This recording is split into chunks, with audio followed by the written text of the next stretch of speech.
सबको ओम शांति। आज हम सब लोग मॉर्निंग योगा में सर्वप्रथम कपालभाति शुरू करते हैं। भगवान का नाम लेकर के हम सबको कपालभाति प्राणायाम करना चाहिए। लेकिन कपालभाति के पहले आप अगर अनुलोम विलोम करते हैं तो सबसे उत्तम है, क्योंकि अनुलोम विलोम एक ऐसा प्राणायाम है जो कि हमारे पूरे सिस्टम को बहुत अच्छा रखता है और नाड़ी शोधन भी इसका नाम है। तो नाड़ियों की शुद्धि करता है, माने ब्लड की इम्प्योरिटी को दूर करता है। ब्लड में जितनी अशुद्धियाँ हैं सब नाड़ी शोधन के प्राणायाम से दूर हो जाती हैं। तो पूरे सिस्टम को सही करने के लिए नाड़ी शोधन प्राणायाम बहुत ही आवश्यक है। इसमें क्या है, एक नाक से सांस लेते हैं, दूसरे से निकालते हैं, दूसरे से लेते हैं, पहले से निकालते हैं। तो एक क्रम बदलता रहता है, क्योंकि हमारी जो नासिका है वो दो भागों में बटी हुई है, एक दाईं नासिका और दूसरी बाईं नासिका।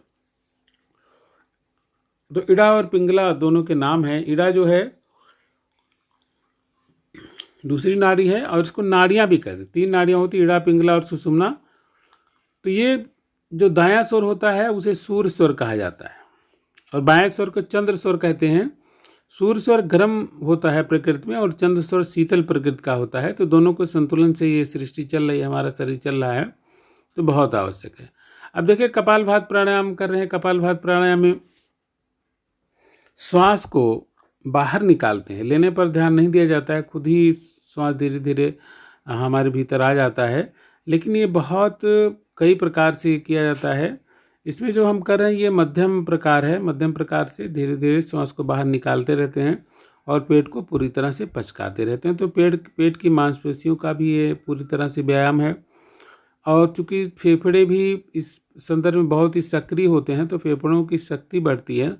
और कपालभाति षटकर्म में आता है, जो हठ योग के षटकर्म है उसमें भी कपालभाति का वर्णन है।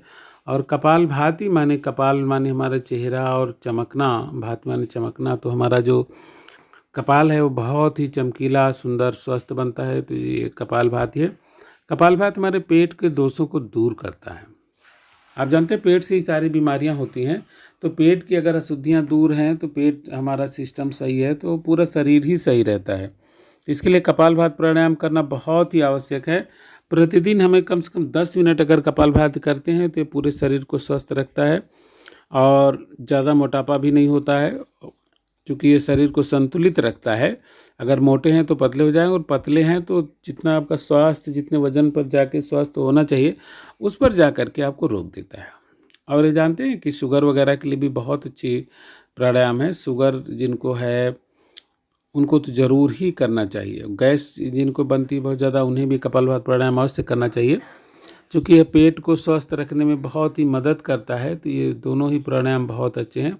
अब जो तीसरा प्राणायाम है उसे हम कहते हैं भ्रामरी प्राणायाम। भ्रामरी प्राणायाम नाक मुंह बंद करके, नाक से आँख और मुंह बंद करके नाक से ओम का उच्चारण करते हैं और ये कुछ भौरों के गुंजार की तरह से होता है। इससे क्या होता है, हमारे दिमाग में जो भी चिंतन चल रहा होता है वो व्यवस्थित होता है और दिमाग की क्षमता बढ़ती है। हम शांत प्रकृति के होते हैं। अगर नींद नहीं आ रही तो नींद भी आसानी से आती है। जो लोग ज़्यादा चिंतनशील प्रकृति के हैं उन्हें भ्रामरी प्राणायाम अवश्य ही करना चाहिए। कभी कभी हम लोग क्या होता है ना कि योग तो करते रहते हैं लेकिन कुछ चीज़ें मिस कर जाते हैं। तो इसमें भ्रामरी प्राणायाम को ज़रूर करें, इसे मिस न करें।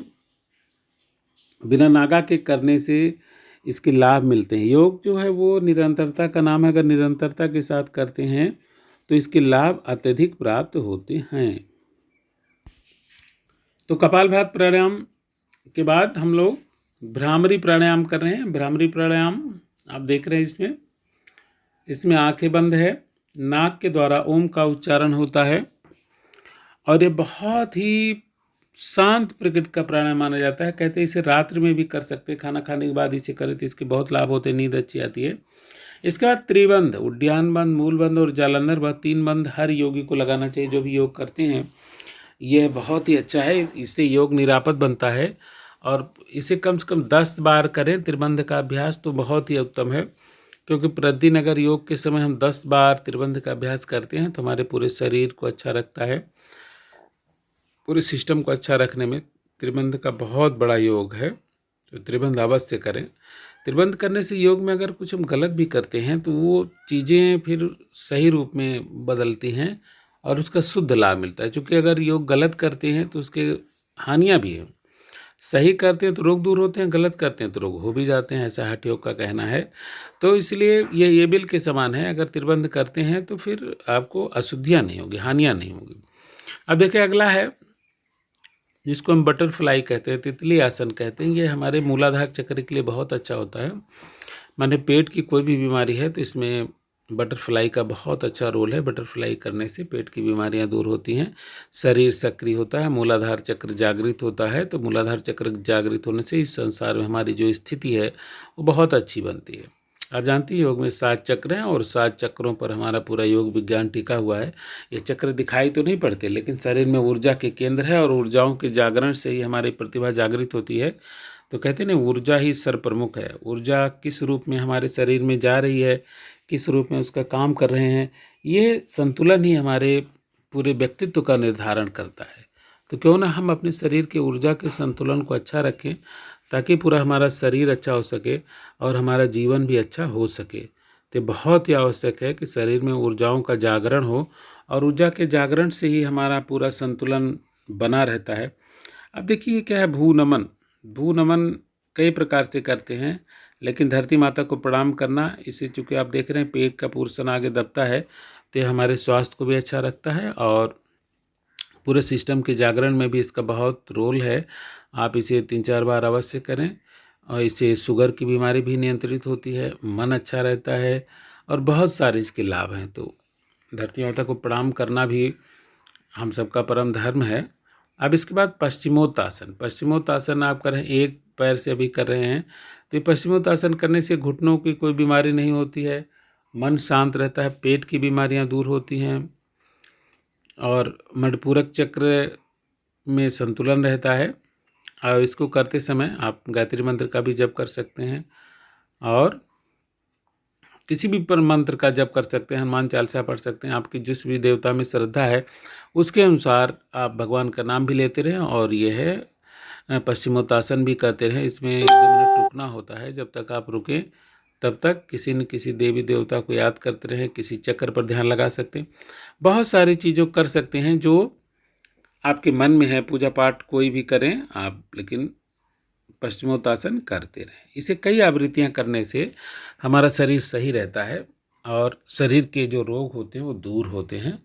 तो क्यों ना हम प्रतिदिन करें। और घुटनों के लिए तो बहुत अच्छा, जो बुजुर्ग कभी सोचते हैं कि उन्हें घुटने में दर्द होगा, उन्हें अवश्य करना चाहिए। चिंता तनाव दूर करने में भी इसका बहुत बड़ा योगदान है। तो इन सब के लिए हमें पश्चिमोत्तासन अवश्य करना चाहिए। आप देख रहे हैं पश्चिमोत्तासन किस तरह से किया जा रहा है और जितना झुक पाए झुके, कोई ज़रूरी नहीं कि इतना आप झुक पा रहे हैं। देखिए बगल में बच्चा हो नहीं झुक पा रहा है, उसका पैर ही नहीं सीधा हो रहा है।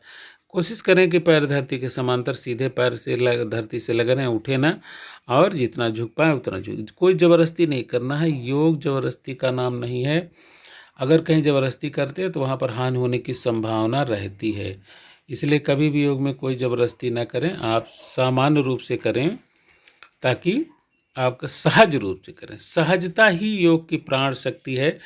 कहीं भी सहजता न छोड़ें। कहीं दर्द हो रहा है, तनाव हो रहा है, खिंचाव आ रहा है तो उसे वहीं पर रोक दें, उससे आगे न बढ़ें। तनाव दर्द को भगवान का रूप माने, क्योंकि तनाव दर्द हमारे शरीर के प्रति जागरूकता बढ़ाते हैं और हमको अवेयर करते हैं कि कहाँ कहाँ हमको समस्या आ सकती है।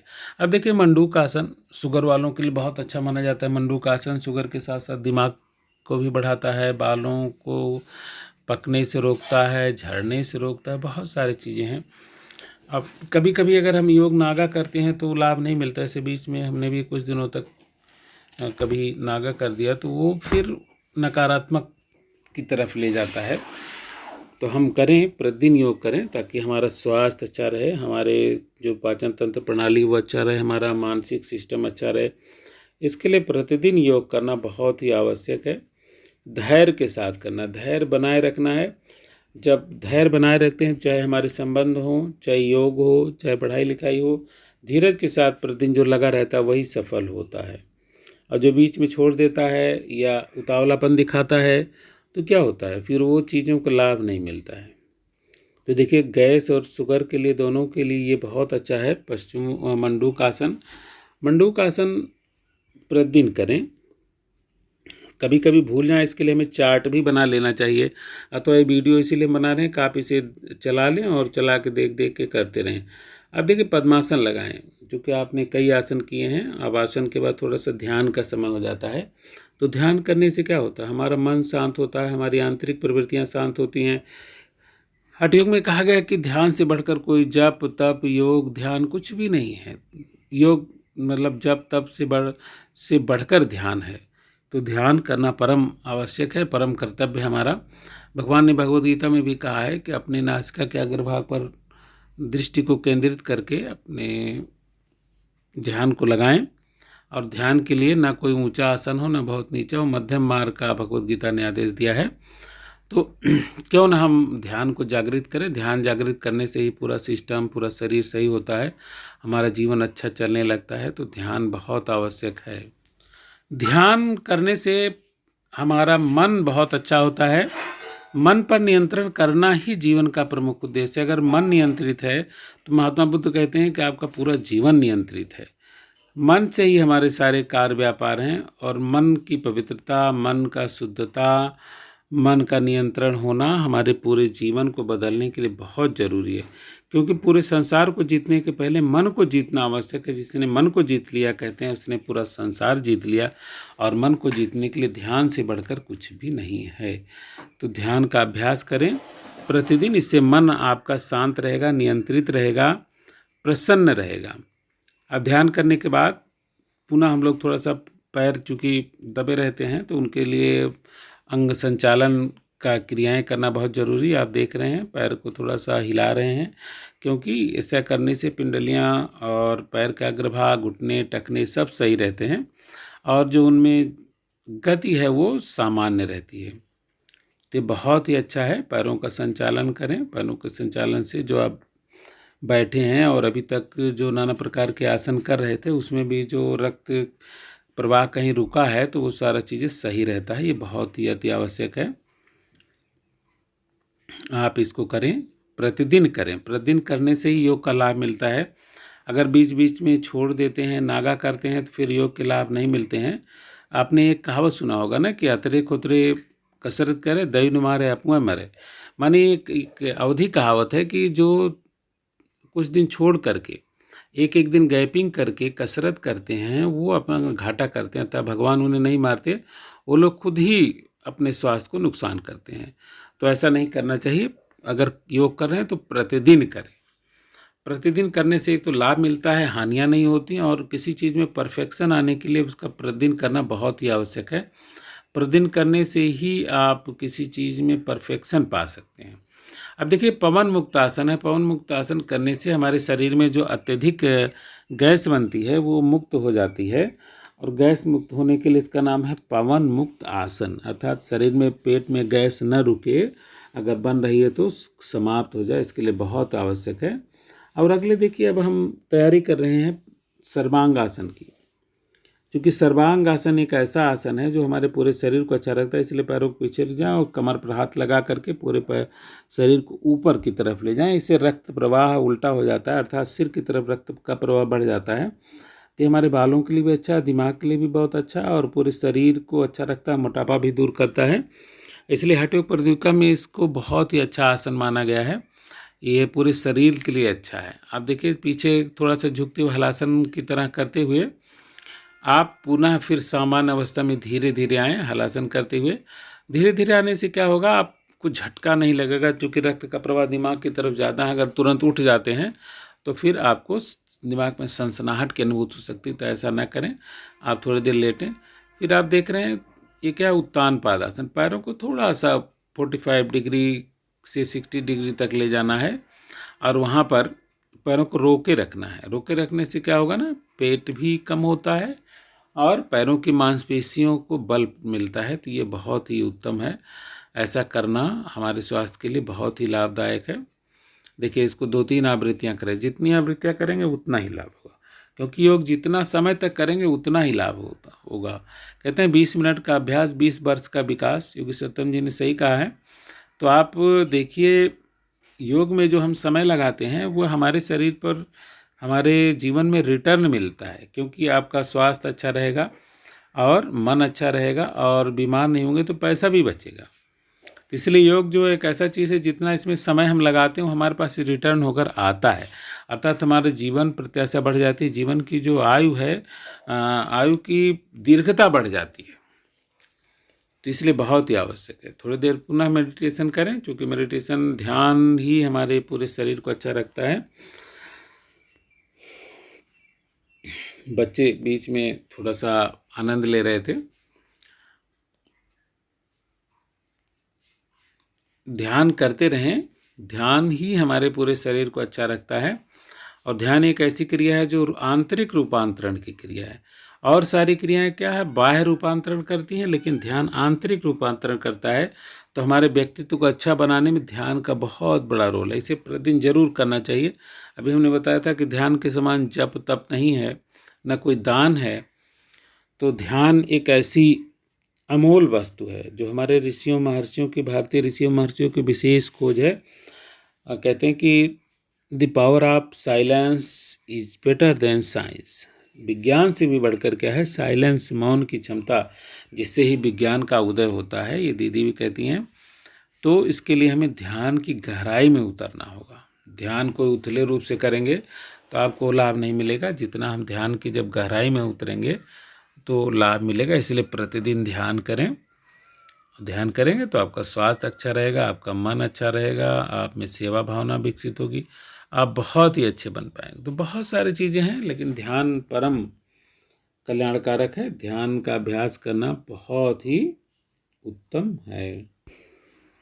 तो आपने हमारे इस योग सत्र में भाग लिया। मॉर्निंग योग करें, प्रतिदिन करें, इसे इवनिंग में भी करें, ताकि आपका जीवन अच्छा हो सके, आपका भविष्य अच्छा हो सके, आप मानसिक शारीरिक रूप से स्वस्थ प्रसन्न रहे, ऐसी मंगल कामना है।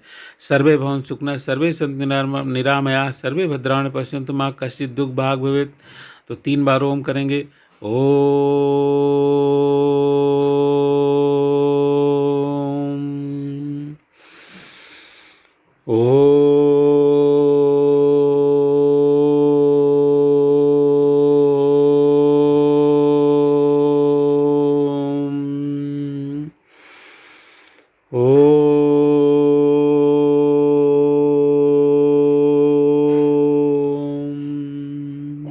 ओम शांति।